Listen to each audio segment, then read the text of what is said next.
జై గురుదత్త. సనాతన దేశంలో అధునాతన విజ్ఞానం వ్యాస సంకలనం ప్రథమ భాగం.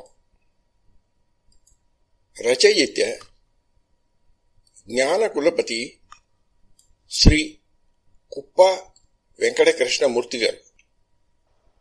ఈ గ్రంథము యొక్క ప్రథమ ముద్రణము 2003 సంవత్సరంలో హైదరాబాదులోని ఐసర్వ్ కార్యాలయము ద్వారా జరిగింది. ఈ గ్రంథ రచయిత పూజ్యశ్రీ కుప్ప వెంకట కృష్ణమూర్తి గారి సారథ్యంలో వేదాంగ విజ్ఞాన శోధన కేంద్రం ఐసర్వ్ శ్రీ శ్రీ శ్రీ గణపతి సచ్చిదానంద స్వామివారి ఆశీర్వాదంతో ప్రారంభించబడింది.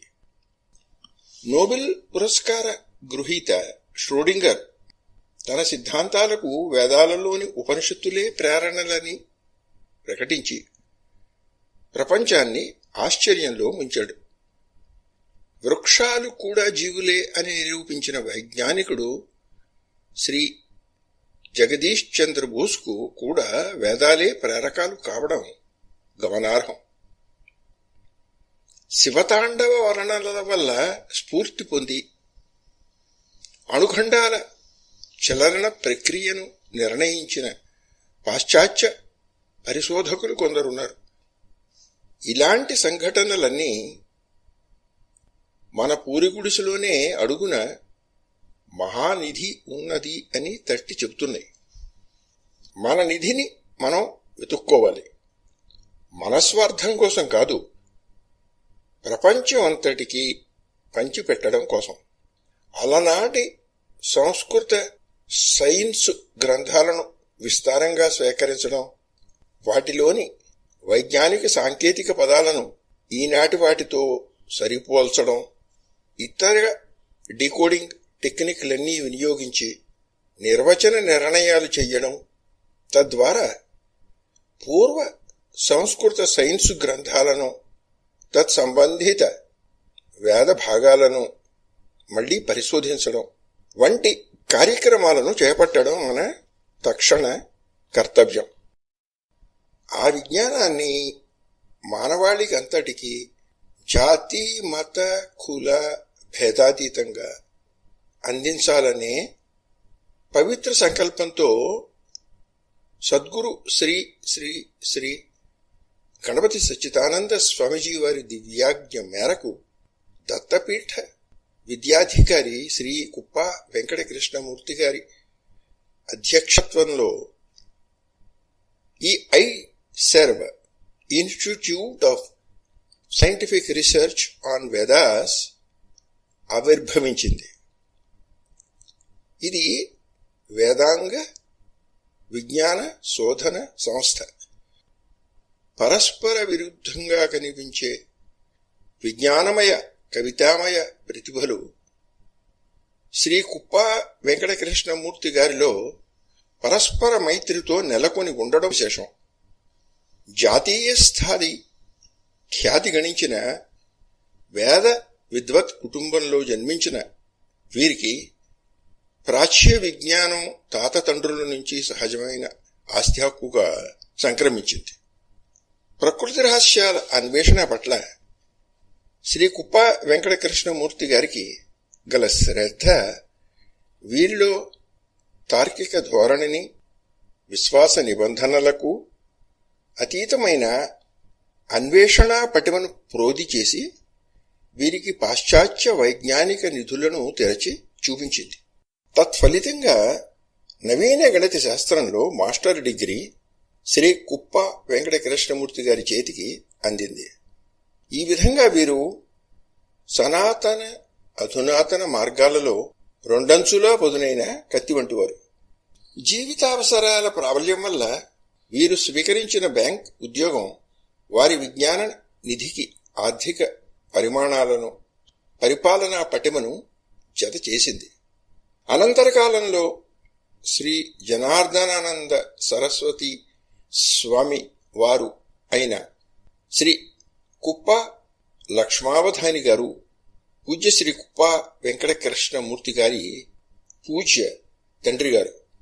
తన తండ్రి గారి ద్వారా సంక్రమించిన ఆధ్యాత్మిక విజ్ఞానం శ్రీ కుప్ప వెంకటకృష్ణమూర్తి గారిలో క్రమంగా పరిణితి చెంది తమ 37వ సంవత్సరంలోనే లాభదాయకమైన బ్యాంకు ఉద్యోగం నుంచి వాలంటరీ రిటైర్మెంట్కి పూరుకొల్పి అధునాతన ఆధ్యాత్మిక ప్రపంచంలో మధ్యాహ్న మార్తాండులై వెలుగొందుతున్న అవధూత దత్త పీఠాధిపతి శ్రీ శ్రీ శ్రీ గణపతి సచ్చిదానంద స్వామీజీ దగ్గర విద్యాధికారిగా, ఆ పీఠపు ట్రస్టీగా, ఆ ఆశ్రమంలో అంత్యవాసిగా కొత్త మలుపును సమకూర్చింది. శ్రీ కృష్ణమూర్తి గారు అప్పటికే ఆంధ్ర, ఆంగ్ల, సంస్కృత భాషలలో 30కి పైగా గ్రంథాలను రచించి ఉన్నారు. శ్రీ గణపతి సచ్చిదానంద స్వామీజీ జీవిత చరిత్ర వారి చేతితో 1400 పేజీల బృహత్ గ్రంథంగా మారి ఆధ్యాత్మిక జీవిత చరిత్ర గ్రంథ పరంపరలో అద్వితీయ స్థానాన్ని అలంకరించింది. శ్రీ గణపతి సచ్చిదానంద స్వామీజీ భక్త బృందంలో ఇది ఒక పవిత్ర గ్రంథంగా గౌరవ స్థానాన్ని సంపాదించుకోవడమే కాక ఇంగ్లీషు, జర్మనీ, ఫ్రెంచ్, హిందీ, తమిళ, కన్నడ, మరాఠీ వంటి అనేక భాషలలోకి అనువాదాలను అందుకుంది. వీరి ఇతర ముద్రిత గ్రంథాలు 15, అముద్రితాలు 12 ఉన్నాయి. ఆధ్యాత్మిక ప్రవచనకర్తగా అంతర్జాతీయ ఖ్యాతిని ఆర్జించిన శ్రీ కృష్ణమూర్తి గారి ప్రవచనాలలో జెమినీ టీవీలో ప్రసారమైన యోగవాసిష్ఠ ప్రవచనములు, ఈ టీవీలో ప్రసారమైన జెమినీ భారత ప్రవచనాలు ఆంధ్ర ప్రజలందరికీ పరిచితమైనవే. భారతీయ శాస్త్ర పురాణాదుల్లోని అంతర్గత తార్కిక ధారను ఆవిష్కరించడంలో శ్రీ ఉప వెంకటకృష్ణమూర్తి గారి ప్రజ్ఞ అంతర్జాతీయంగా శ్రోతలను ఆకర్షిస్తుంది. శ్రీ కృష్ణమూర్తి గారి సాహితీ పటిమ బహుముఖాలుగా విస్తరించి 1986లో శ్రీ దత్త దర్శనము అనే తెలుగు సినిమాకు సంభాషణలు కూడా వ్రాయించింది. ఇట్టి ఈ బహుముఖ ప్రజ్ఞాశాలికి లభించిన పురస్కారాలు కూడా బహుముఖంగా ఉన్నాయి.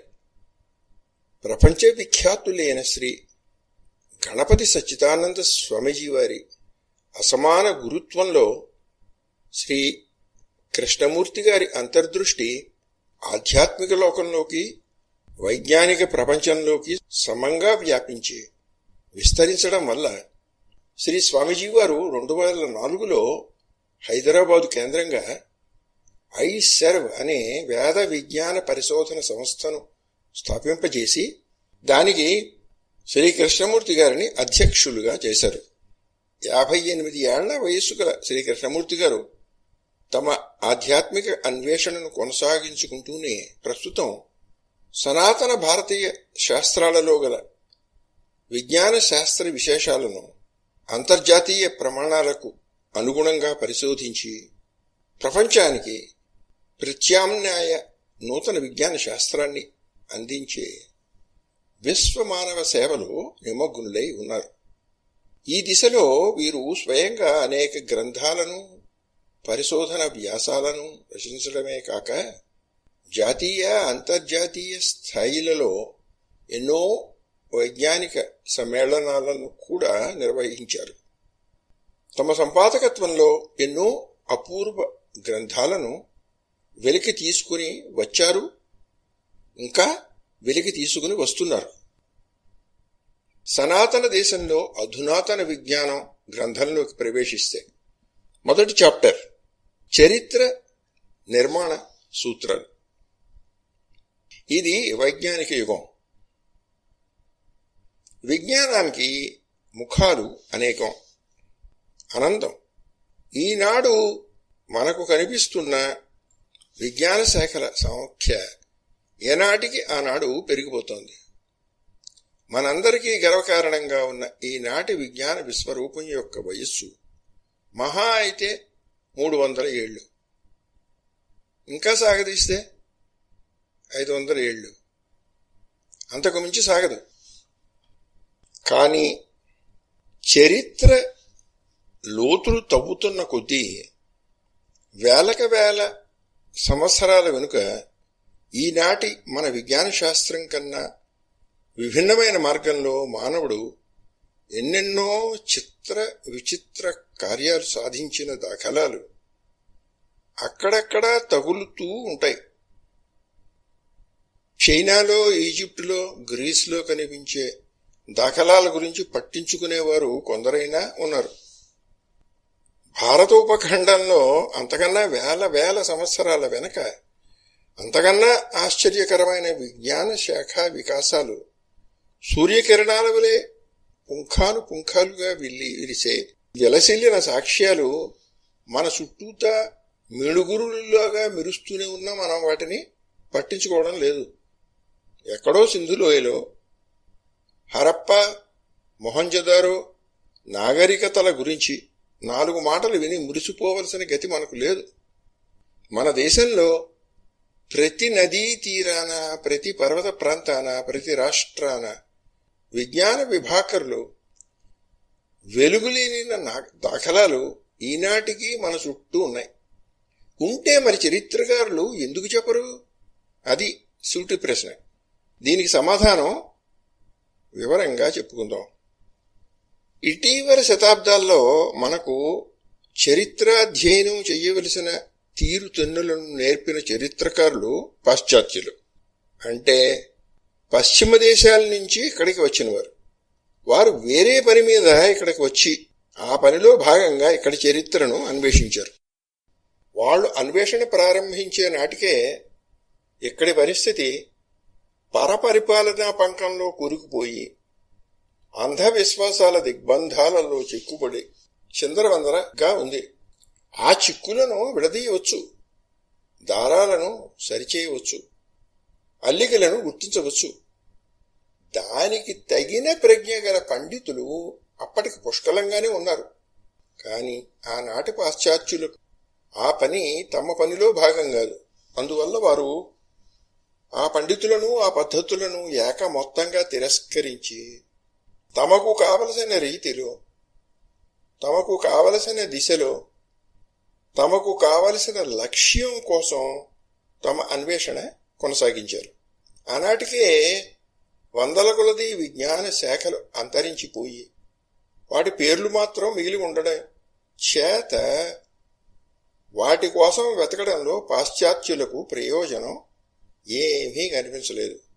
అవి పోగా వేదాలు, కల్పసూత్రాలు, వ్యాకరణాలు, నిరుక్తాలు, పురాణాలు, స్మృతులు, మహాభారతం, రామాయణం, కావ్యాలు అనే ప్రధాన విజ్ఞాన శాఖలను వాళ్ళు అన్వేషణ చేశారు.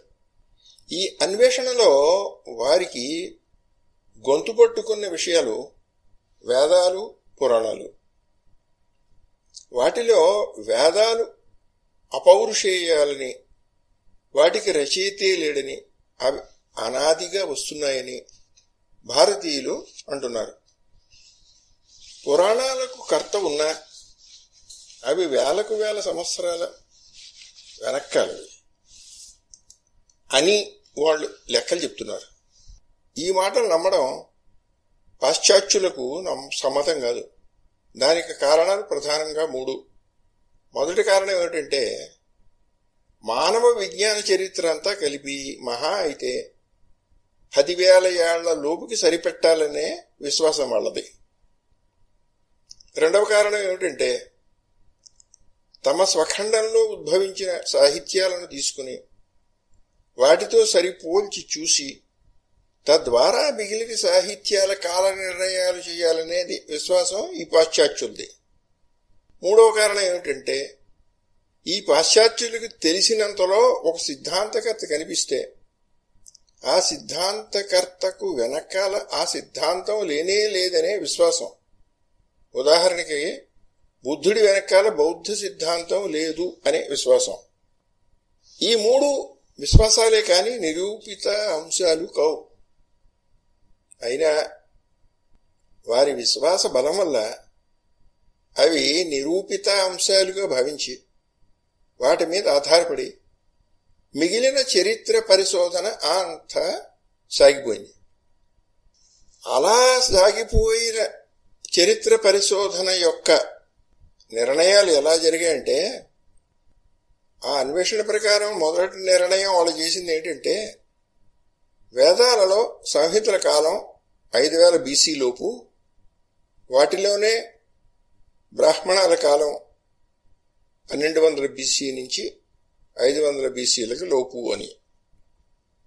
రెండవ నిర్ణయం ఏమిటంటే, సంహితలకు బ్రాహ్మణాలకు మధ్య 900 BC ప్రాంతంలో కల్పసూత్రాలు అని. మూడవ నిర్ణయం ఏమిటంటే, పురాణాలు బ్రాహ్మణాలు ఇంచుమించు ఒకే కాలంవి అని. నాలుగవ నిర్ణయం ఏమిటంటే, స్మృతులు 600 BC నుంచి 900 AD వరకు అని. ఐదవ నిర్ణయం ఏమిటంటే, మహాభారత రచన మాత్రం బ్రాహ్మణ రచనల ప్రథమ కాలంలో అంటే 1200 BC ప్రాంతంలోనే. కానీ కొందరు పాశ్చాత్య చరిత్రకారులే దీనికి ఎదురు తిరిగి మహాభారతం 3100 BC ప్రాంతంది అయి తీరాలి అన్నారు. అది వేరే సంగతి.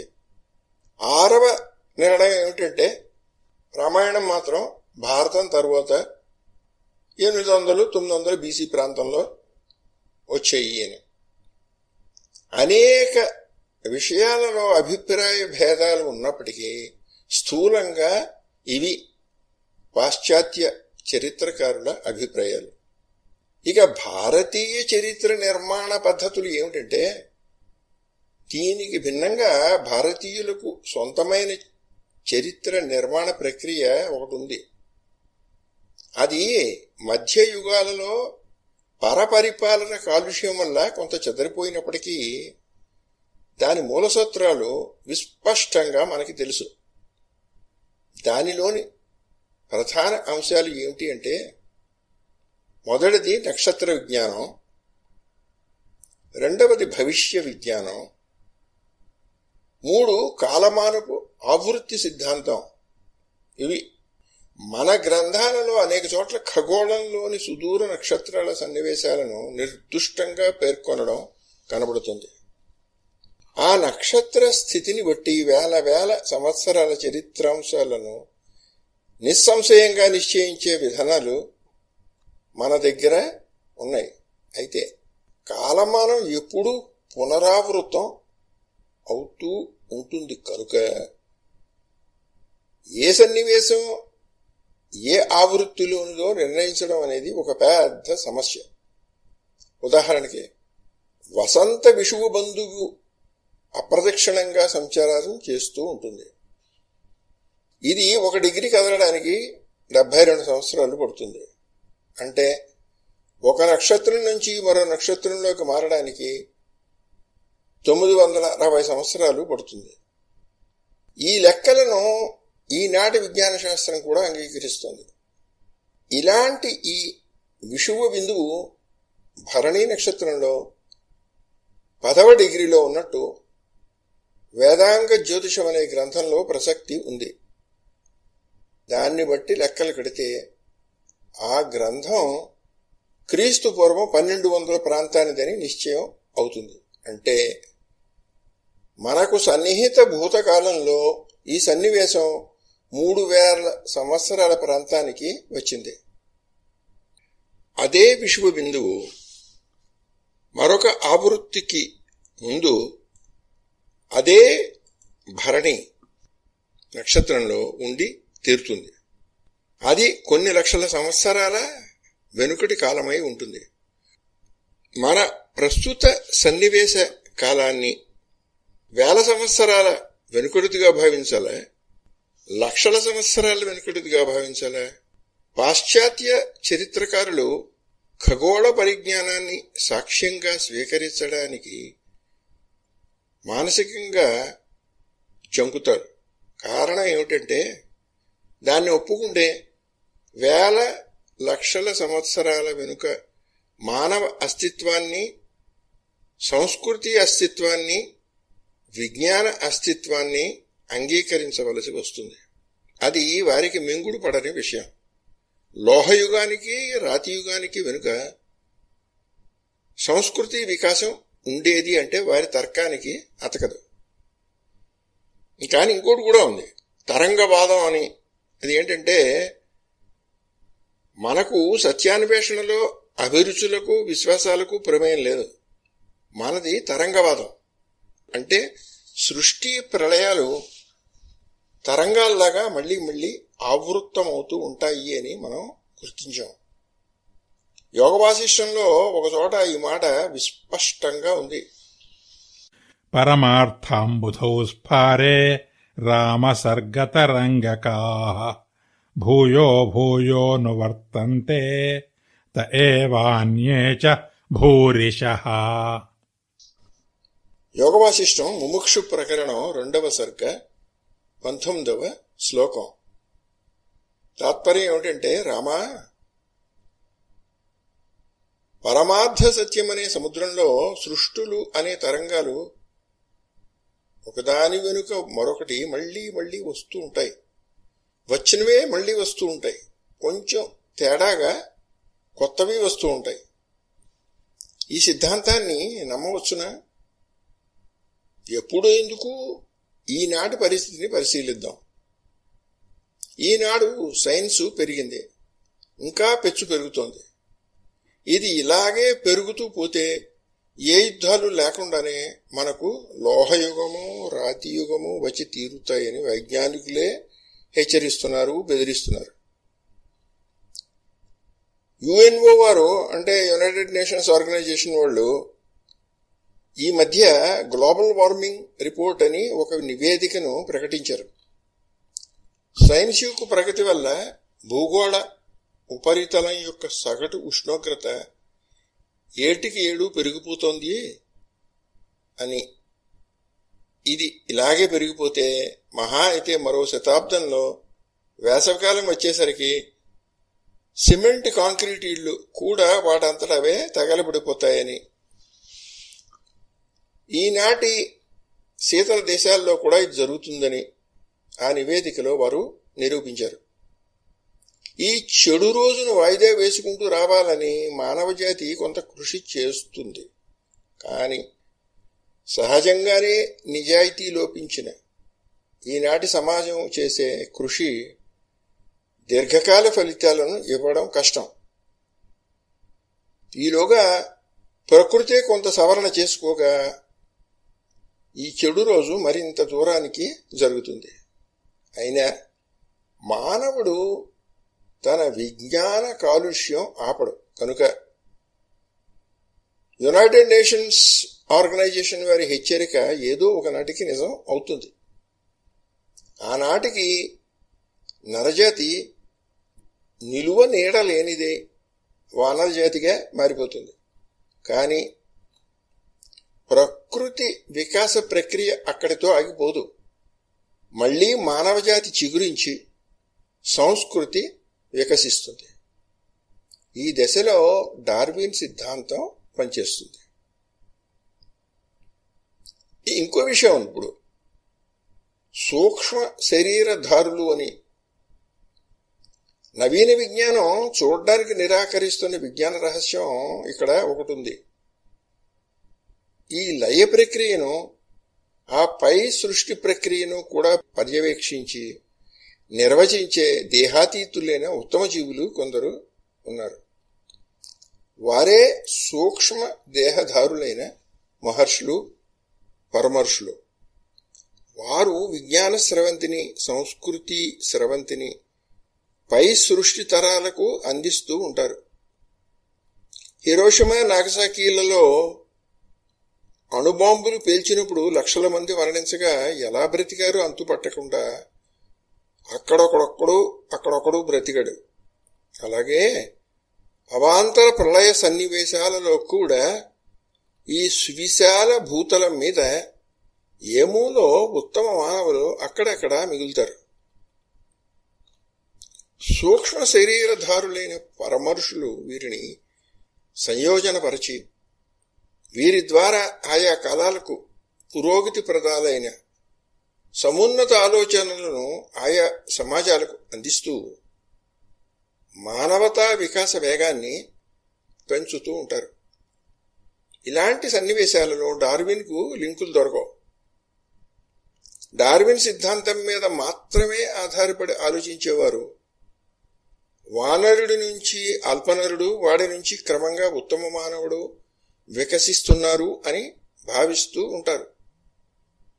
డార్విన్కు అందని లింకుల ద్వారా దేహాతీత పరమ ఋషుల ఉనికిని గుర్తించిన విజ్ఞానవేత్తలు పురుషోత్తముడైన భగవంతుడి నుంచి ఉత్తమ మానవుడు ఆవిర్భవించాడని, అక్కడి నుంచి క్రమంగా అల్ప మానవత్వానికి దిగజారి ప్రళయంలోకి ప్రవేశిస్తున్నాడని, ఆ తరువాత క్రమ వికాసంలో మళ్లీ ఉత్తమత్వానికి కృషి చేస్తున్నాడని గుర్తిస్తున్నారు. ఇది భారతీయుల సృష్టిక్రమం.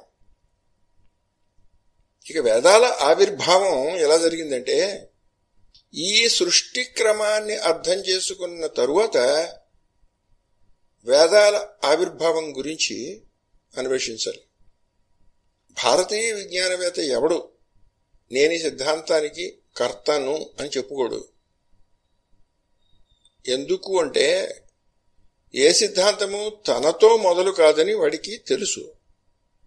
ఆయా మహర్షుల సూక్ష్మ ప్రేరణల వల్ల ఆయా కాలాలకు అవసరమైన విజ్ఞాన శాఖ ఆయా వ్యక్తుల ద్వారా ఆవిష్కరణ పొంది దాని అవసరం తీరిపోయాక అదే అంతరించిపోతూ ఉంటుంది. మళ్లీ కొంతకాలానికి కొన్ని లక్షల సంవత్సరాలకు మళ్లీ ఎవడో తగిన జీవి ద్వారా బయటికి వస్తూ ఉంటుంది. ఇవాళ ఆ వంతు తనకు పట్టింది. అంత మాత్రం చేత తను దానికి ఆది కర్త కాగలడా? అసమంజసం.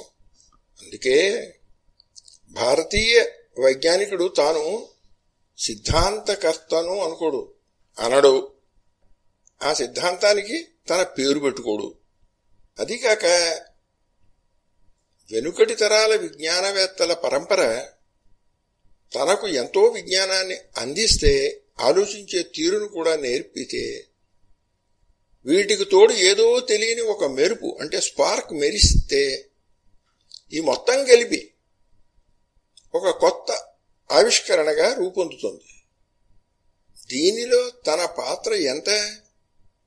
అలాంటప్పుడు ఈ సిద్ధాంతానికి తన పేరు పెట్టుకోవడం ఏమి న్యాయం అని భారతీయ విజ్ఞానవేత్త ఆలోచిస్తాడు. అయితే నూతన ఆవిష్కరణలు రెండు రకాలు. ఒకటి ఆలోచన రూపంగా వచ్చే ఆవిష్కరణలు, ఇవే వైజ్ఞానిక ఆవిష్కరణలు. రెండు వాక్య రూపంగా వచ్చే ఆవిష్కరణలు, ఇవే వేదవాక్యాలు. ఋషిత్వాన్ని సాధించిన మానవులు తపస్సమాధులలో దర్శించే దివ్య వాక్యాలే వేదాలు. వేదవాక్యాల ఆవిష్కరణ కూడా ఏ కాలానికి ఏది అవసరమో అది ఆయా ఋషుల ద్వారా వ్యక్తం అవుతూ ఉంటుంది. అది ఒక వేదశాఖగా కొంతకాలం నిలిచి దాని అవసరం తీరినప్పుడు అంతరించిపోతూ ఉంటుంది. మళ్లీ సమయం వచ్చినప్పుడు పునరావిర్భవిస్తుంది. అంటే ఈ సృష్టి ప్రక్రియలో వేదాల పునరావిర్భావం కూడా కాలక్రమంలోనే జరుగుతుంది. ఏ మంత్రభాగం ఏ మహర్షికి ఏ కాలంలో దర్శనం ఇచ్చిందో కొన్ని లెక్కలు వేయవచ్చు, కానీ అదే మొదటి ఆవిర్భావం అని చెప్పలేము. అందుకే వేదాలకు ఆది లేదని, వాటికి కర్త లేడని, అవి అపౌరుషేయాలని మనవారు గమనించారు. అపౌరుషేయము అంటే ఏమిటి? పురాణాలు ఇతర శాస్త్రాలు కూడా పునరావిర్భావం చెందే విద్యలే కదా. వాటన్నిటినీ కూడా అపౌరుషేయాలే అని ఎందుకు అనడం లేదు? ఇది మంచి ప్రశ్న. దానికి మంచి సమాధానం ఉంది. నేను ఒక విషయం తెలుసుకుని దాన్ని వాక్య రూపంలోకి పెట్టాలి అని ఆలోచించి వాక్య నిర్మాణం చేస్తే విషయం నాది కాకపోయినా అది నా స్వంత వాక్యమే అవుతుంది.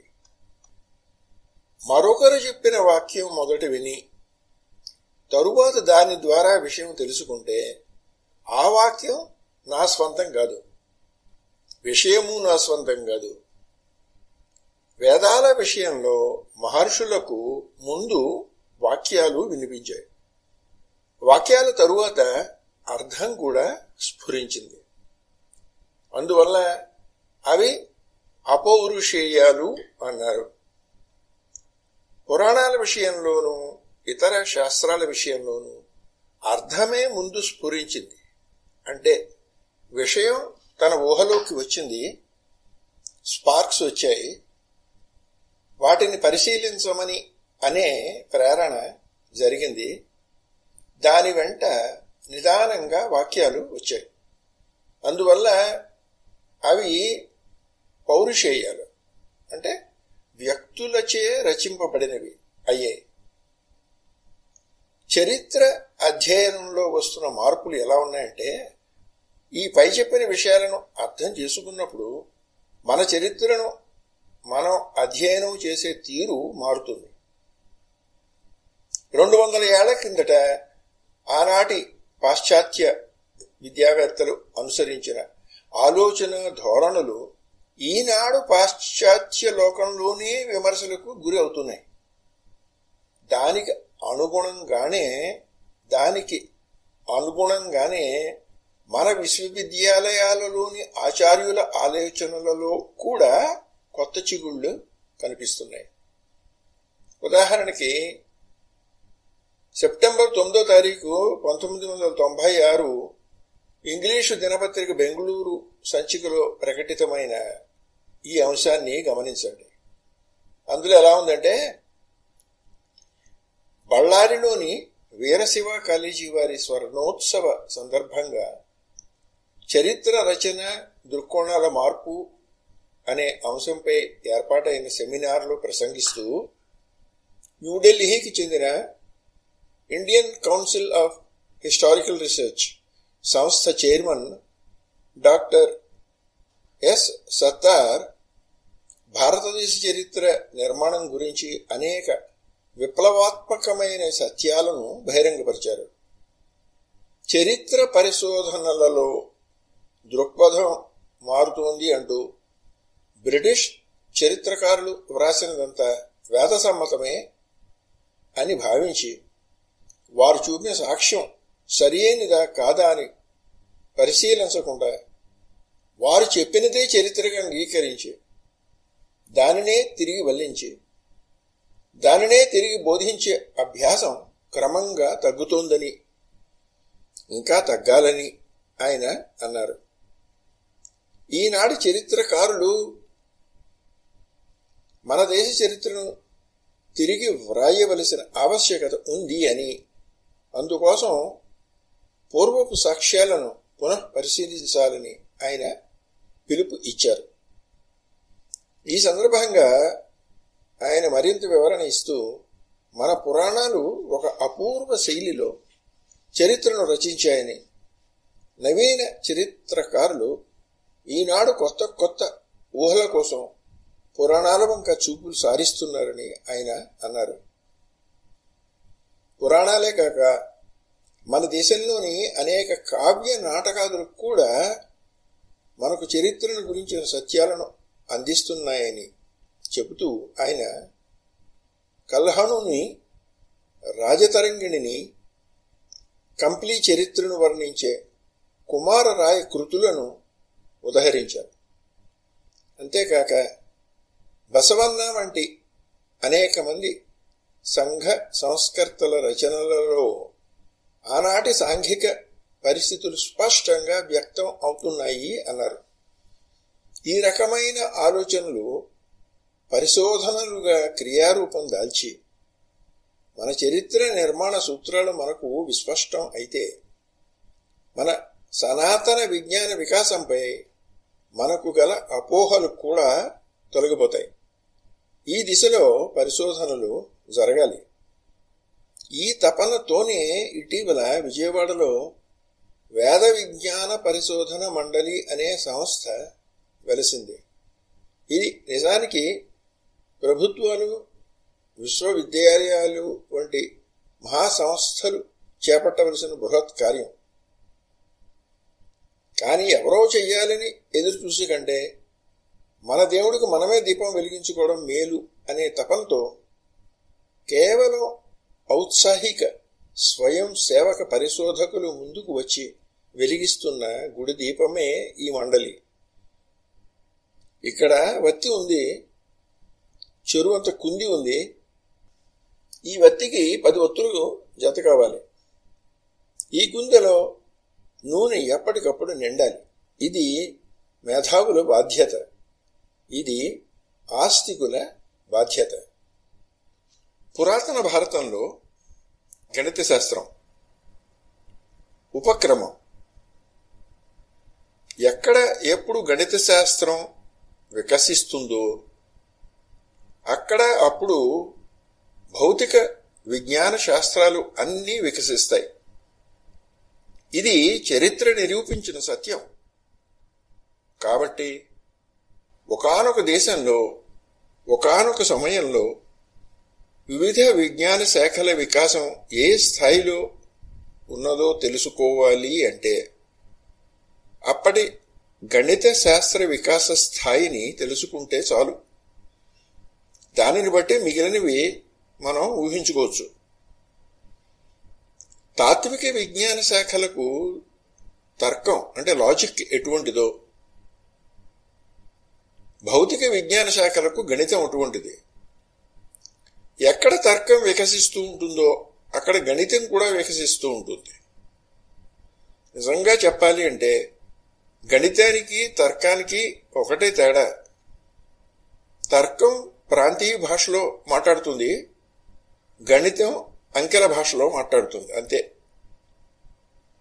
ఈనాడు పాశ్చాత్య ప్రపంచం భౌతిక విజ్ఞాన వికాసంతో తళతళలాడుతూ ఉండడం మనకు కనిపిస్తూ ఉంది. దానికి తగ్గట్టే వారి గణిత విజ్ఞానం కూడా గణనీయంగా ఉంది. మన పురాతన భారతదేశంలో ఒకప్పుడు సమస్త భౌతిక విజ్ఞాన శాఖలు వెళ్లి విరిశాయని, ఆనాడు తెలిసిన కొన్ని విజ్ఞాన శాఖలు ఈనాడు లేనే లేవని మన పండితులు అంటూ ఉంటారు. దానికి తగినంత సాక్ష్యాలు మాత్రం వారు చూపించడం లేదు.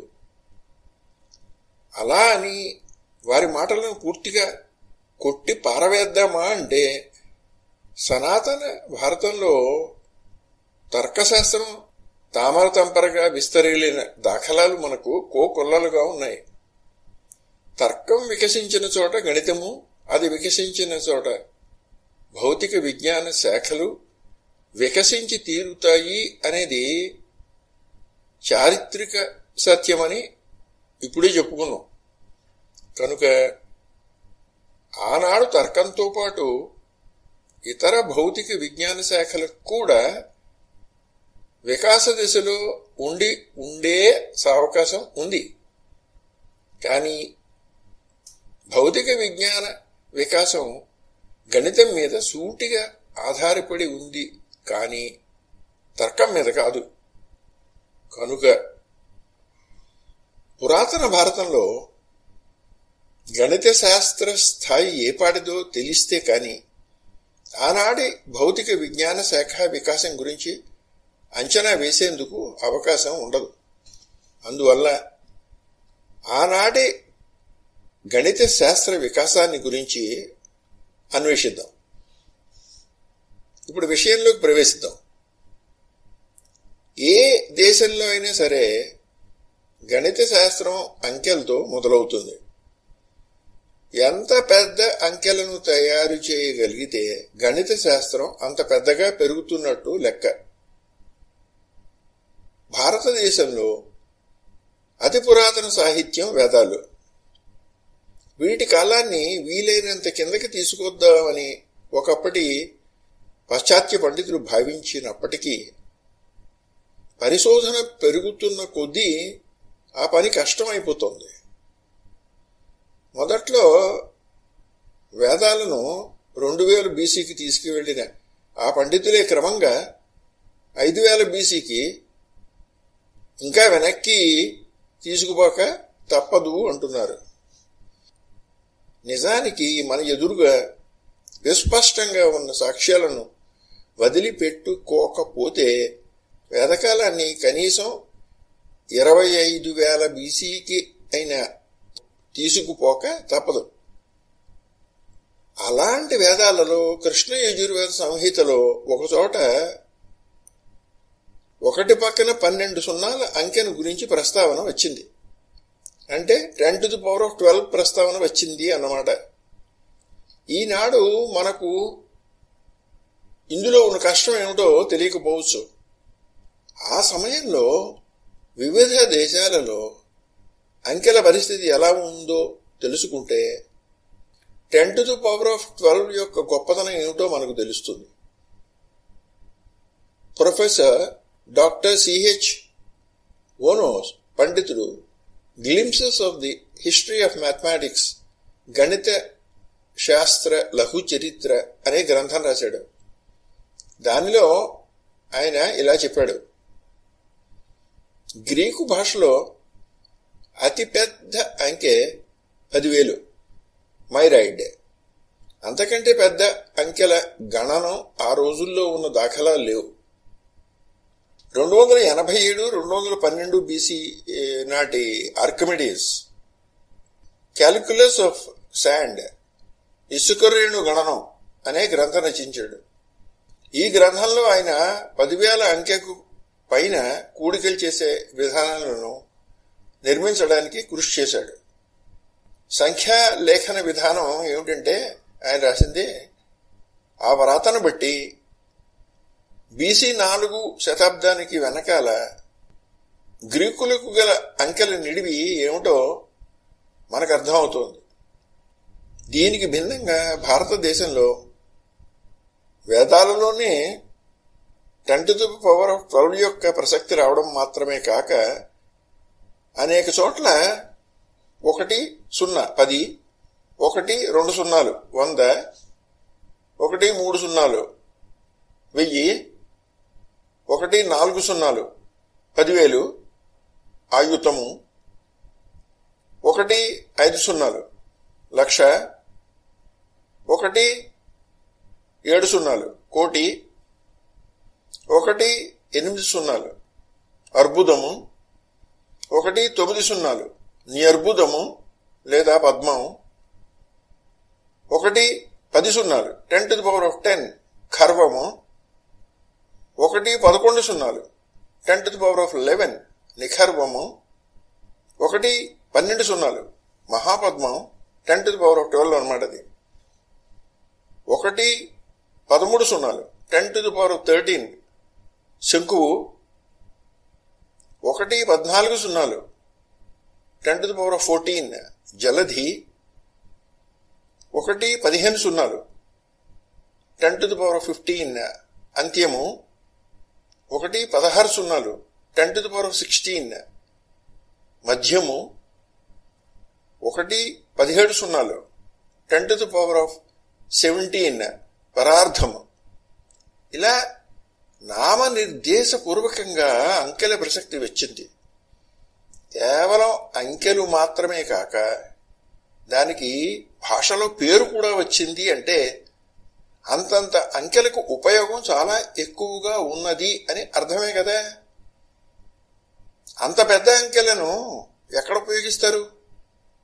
సామాన్యంగా అవి ఖగోళ గణితంలో అవసరం అవుతాయి. ఆనాడు భారతీయుల ఖగోళ గణితం అంత బహుళ ప్రచారంలో ఉంది కనుక అంతటి పెద్ద అంకెలకు పేర్లు కూడా పెట్టుకునే పరిస్థితికి వారు వచ్చారు అని దీనివల్ల నిరూపణ అవుతోంది. ఆ తరువాత వాల్మీకి రామాయణంలో వానర సైన్య సంఖ్యా గణన సందర్భంలో ఎంత పెద్ద సంఖ్యని చెప్పారో చూస్తే ఇప్పటి వాళ్ళకు కూడా ఆశ్చర్యం వేస్తుంది. 10 to the power of 10 plus 10 to the power of 20 plus 10 to the power of 30 plus 10 to the power of 40 plus 10 to the power of 44 plus 10 to the power of 52 plus 10 to the power of 57 plus 10 to the power of 62 plus 5. ఇది ఆనాటి వానర సేన సంఖ్య. వాల్మీకి మహర్షిని భారతీయ సాంప్రదాయకులు త్రేతాయుగం నాటి వారు అన్నారు. ఆధునిక చరిత్రకారులు ఎంత కృషి చేసినా ఆయనను 1000 BC కిందకి లాక్కురావడం కుదరలేదు. ఆయన చెప్పిన సంఖ్య అది రామాయణంలో. ఆయన తరువాత 700 BC ప్రాంతపు పాణిని, 600 BC ప్రాంతపు సుశ్రుతుడు కూడా ఇలాంటి పెద్ద సంఖ్యల ప్రస్తావన చేశారు. BC 3 శతాబ్దం నాటి ఆర్కిమిడీస్ తన యొక్క ఇసుక రేణు గణన గ్రంథంలో 10,000 యొక్క 1000 రెట్లను అనగా 10,000 into 1000 10 to the power of 8ను సాధించి దాన్ని ఒక యూనిట్గా భావించి తద్వారా అంతకు మించిన గణనాన్ని చేయడానికి ప్రయత్నం చేశాడు. ఆ గణనం కోసం ఆయన అంత కష్టపడడానికి కారణం ఏమిటి అంటే ఆనాటికి ఆయన దగ్గర దశగుణోత్తర సంఖ్యా విధానం, డెసిమల్ ప్లేస్ వాల్యూ నొటేషన్ లేదు. దశగుణోత్తర సంఖ్యా విధానం అంటే 10, దానికి 10 రెట్లు చేయగా 100, దానిని 10 రెట్లు చేయగా 1000, ఇలా 10 రెట్లు 10 రెట్లుగా సాగే సంఖ్యాక్రమం.